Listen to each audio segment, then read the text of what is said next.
নমস্কার, আমি সৌরভ। আপনাদের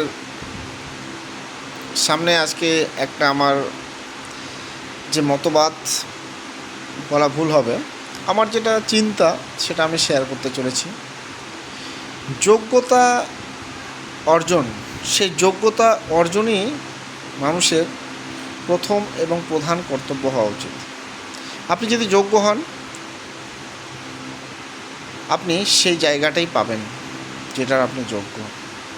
সুতরাং কে কী পেল, কাকে কোথায় বসানো হলো, সেটা আপনার বিবেচ্য বিষয় নয়।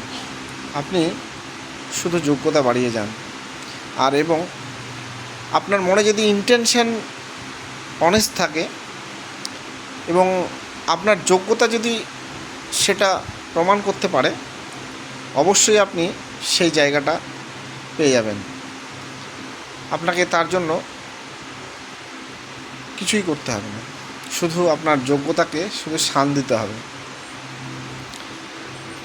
আজকে যারাই যে পদে উন্নীত বা যেখানে আছে, তারা সেই পদেরই যোগ্য বা বর্তমান সিচুয়েশানের জন্য আদর্শ, তাই তারা ওখানে উপস্থিত বা সেই পদে তারা আসেন।